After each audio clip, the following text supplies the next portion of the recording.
It's me, O Lord, standing in the need of a cough drop. I hope I won't gag too much, but we'll make it work. So those of you who are upset with me for being in Florida last weekend need to know one thing.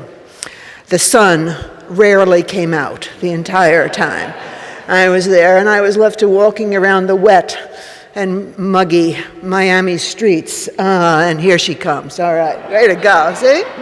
Ask and you shall receive, seek and you shall find, knock and the door shall be opened unto you. Okay, so the title of this sermon, When a Lie is Not a Sin. If you grew up in a liturgical tradition, as I've already said, you know that refrain very well. Create in me a clean heart, O God, and renew a right spirit within me. Cast me not away from your salvation, but restore unto me the joy of your salvation. It has been repeated in the Christian liturgy since at least the 8th century. It was very, very popular among the Eastern Orthodox.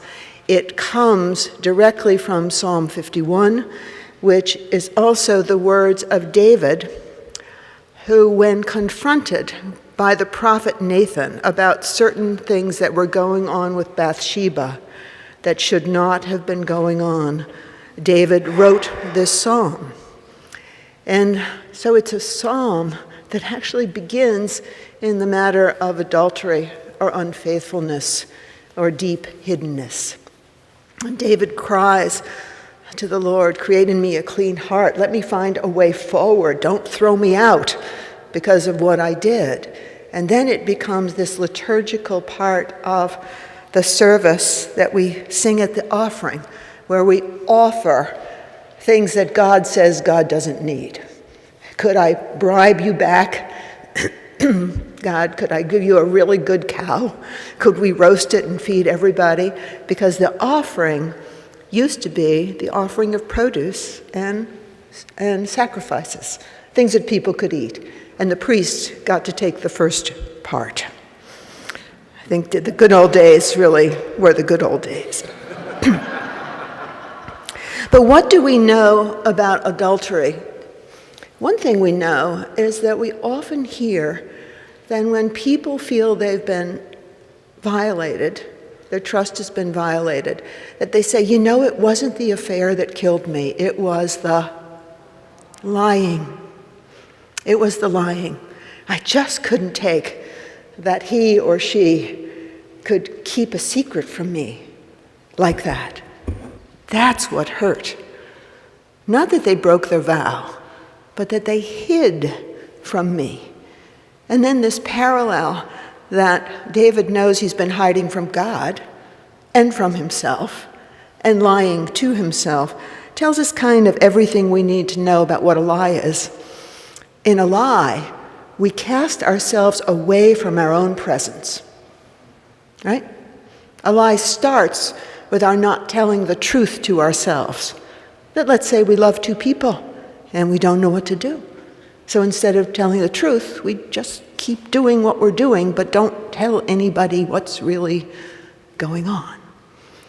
We become a people of lies. Now, in this new translation, the biggest change in it is from the word clean to the word clear.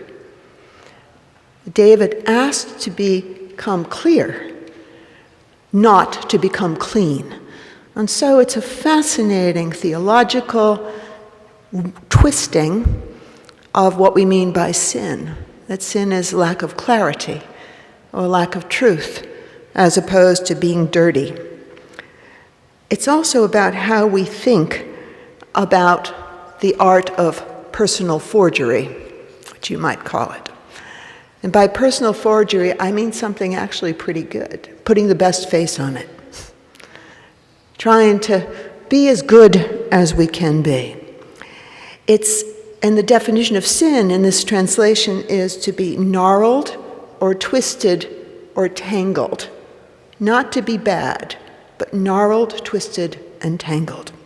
It actually comes from an earlier Hebrew notion of sin, which is that we are twisted in a narrow place and twisted. So this redefinition of sin may be less dramatic than adultery, but being split in 2 or 3 or 4 parts is pretty much the modern condition, it seems to me. The real reason for the time famine, that pervasive sense that we don't have enough time, will never have enough time, can never get everything done, that the email will never stop. The reason for that is downright systemic. We just worship at 2 altars all the time, God and Mammon. And if you don't believe in God, at 2 altars like your best self, your intended self, and that self who needs to pay the rent. Or the best presented self, the one you look like when you get dressed up, as opposed to the one that just stopped caring how you looked and shows up in whatever he or she shows up in. There's the designed self, the made-up self, or the one who forgot her lipstick again. We even see the splits in church or in social orders. We're many, many things and many, many parts, and we can't find out which is true. Judson likes to say that it's the best church that you can't find, the perfect church for imperfect people. And the truth is a little bit more that we are mostly the church we wish we were. Like most of us are the people we wish we were. You know that great line about drinking? A woman says, you know, that person, that other person who's not me, she drinks a lot. And you wonder how she knows her so well. We are mostly the church or the people we wish we were. And that's not a lie. That's a hope. Being split into lesser and greater parts is the human condition, not the human exception. When our friend Rabbi Ross, who does the best work on reproductive justice in the state of New York, asked me to blurb his new book, I thought, oh God, I don't have time to blurb his new book, and I sat down and I couldn't stop reading it. The title, When a Lie is Not a Sin. He says, lying is not a sin when we break into the truth of why we lied in the first place. That lies actually help you break into the truth. If you're lying about it, it's really important. It's important to you. If you're lying about it and having adultery, it means that you don't like that other person so much anymore. And how are you going to face that? It's not facing it to just take up with somebody else, is it? And it's sure not letting the original lover know who you are. So often, he says, the intention of the lie is self-improvement, is to be better than we are and to dress up into our best self rather than going out into the world in our sweats and our t-shirts. The lie is personal design. It is intention. It is untangling into the truth or leaning into the light or finding clarity amid the snarls and the twists and the tangles. In Noah Charney's book, which has a long excerpt on the front page of your bulletin, I won't go into it all. It's a book called The Art of Forgery. He asks a lot of good questions. He's an art critic that figured out, much to his disappointment, that the hair of Dürer that he saw in the Albertini Museum was a fake.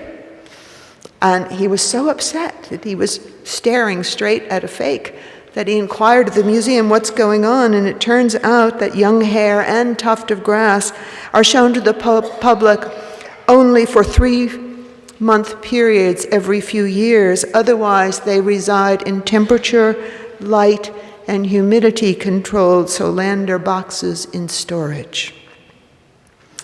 Tony went through a lot of questions saying, well, at least tell me, right? Sounds like the adulterous relationship. At least tell me the truth. Don't lie to me. He argues finally, while knowing how much many museums actually keep hidden, that the only right thing to do is not to ever mislead in the slightest. Tell me the truth. He tells a lot of stories about how wonderful fakes are when it comes to art. Did you know that the very famous $55 million project of the cave of Chauvet is having to preserve the cave paintings in that wonderful part of France. And they've allowed people to go in and finally reproduce it digitally with 6,000 photographs so that everybody can see it. And you can see it. And that means that people in Somalia can see it. And people in LA can see it. Is that a fake or not? So the art of forgery might even be different than the art of lying. And one more thing, just because I know one of you at least is going to say this. This whole psalm acts as though people can act. And this whole business about actively forging or actively lying acts as though action is way more important than it really is. Way more important.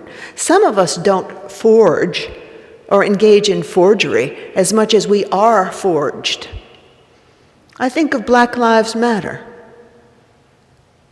Or I think of that woman who didn't get the promotion because someone said someplace she's just a little too angry all the time. Or I think of that immigrant who is working 18 hours a day, building a business, building the New York State economy, who goes home at night and watches the television and is told that he's ruining the economy. It's not forgery. That's somebody else laying a lie on top of you. You can't always act your way to truth, moral your way to truth. You can't even forge or self-design your way to truth. So this whole matter of self-presentation and becoming, how shall I put it, having an online presentation of a self that everybody in the world would like to date. So beautiful, so well off, so talented, so curious, until the first coffee. And then you realize that he or she is not as exciting as you were online either. So this whole matter of privacy and self-presentation and our capacity to lie, not a small one. It's not a small one at all. And it's not a right or wrong thing, but it's about becoming clear about how you say who you are. And if you don't know, the best thing you could say is, boy, I don't know. Here's where I'm tangled. Here's where I'm snarled. Here's where my rubber hits my road. And that's the truth about me. And what if churches could say that about themselves? This is where we excel, and we could use a little work over here. Or what if ISIS could say that about itself? The capacity to lie and to be secret and to keep secrets is the core of terrorism. What if we could say to ISIS, maybe we're not the nation that our lies say we are. Maybe we're not the way we have to defend ourselves, but not as great as we thought we are, the same way you're not as great as you think you are. And your interest in purity of religion is more than problematic. In this whole, another issue, Apple issue around protecting identity so that there is a thing called privacy left somewhere, there is so much that's not being said. And when things aren't said, the elephants in the room aren't said, that's lying too. There's an almost Orwellian kind of lie at the heart of Apple protecting the privacy of a terrorist. When my cell phone seems to know how to find me wherever I am, I'd have a really hard time hiding from you. No wonder so many teenagers have 2 cell phone accounts. So a lie is not a sin when it is you who have been forged. A lie is not a sin when you tell people you're lying, like, I only work here for the money. A lie is not a sin when we engage the truth at multiple levels and tell people we are putting our best foot forward when we say whatever we just said. Union professor Paul Knitter tells an interesting lie. He has taken vows to become a Buddhist officially, yet insists that he remains a Catholic Christian. He says, quote, "Our religious self, like our cultural or social self, is at its core and in its conduct a hybrid. That each of us has a core religious identity, usually coming from where we come from, and another one that goes into what he calls post-religious belonging." A lot of people think that Professor Knitter can't be both. You just can't do that. And I would argue that you can't not. Make a choice and have an origin. So, that word clean needs to become absolutely clear. See, even great writers like Jamaica Kincaid, who I just love, needs to get the point. She objects to daffodils. She doesn't want them in her home garden because they are not native to her place. And she tells a whole beautiful anti-colonial story through Something Yellow. The novel's called Lucy. I recommend the novel, but I don't like the idea. Why can't daffodils travel like people travel? To get more clear, to become less phony, to be more hybrid, to get rid of the ideas of purity, even positive purity of place, to get rid of the idea of cleanliness, which so mightily threatens us. Is there really that much truth to the one original, or the one painting, or even the one marvelous folk culture? Are we not all just quality reproductions of our parents and our schools and our lovers and our friends?